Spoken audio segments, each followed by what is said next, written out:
মৰু সন্ধিয়া খোজৰ ভাৰসাম্যতা হেৰুৱা বালিৰ মুঠচিটি ডুব যোৱা ধান বৰণীয়া বেলিৰ ৰঙক দুভৰিৰ কৰঙৰে ত্ৰিভুজাকৃতি কৰি পানী বৰণীয়া জোন এটি চকুৰ মণি ক্ৰমশ ৰেলৰ দৰে উজায় ছায়কা হুবহু ছবিৰ আকৃতি দুভৰিত নুপুৰৰ জনজননীৰে ৰৈ ৰৈ থকা উশাহৰ এডাল গছ জকমকে হৈ ফুলি উঠিল সুখানুভূতিৰ নিবিড় স্পৰ্শকাতৰ মুদ্ৰাৰে জীৱন্ত জাহাজবোৰে লংগৰ পেলাই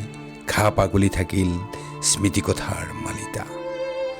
অদূৰৰ ছাউনীত নিত্যতা উদ্যানৰ ব্যস্ততা যেন শতবৰ্ষ গৰকি নামি আহিছে সেউজীয়া বসন্ত উৎসৱ গান গোৱা কণ্ঠটিয়ে সম্পূৰ্ণ বিৰাম দিলে শশাংকক জীৱন মৰুত জনাকে লোকভক খেলাৰ কথা কোৱা কবিতাৰ কৰণী এবাৰে গুচাই চোৱা কি জানিবা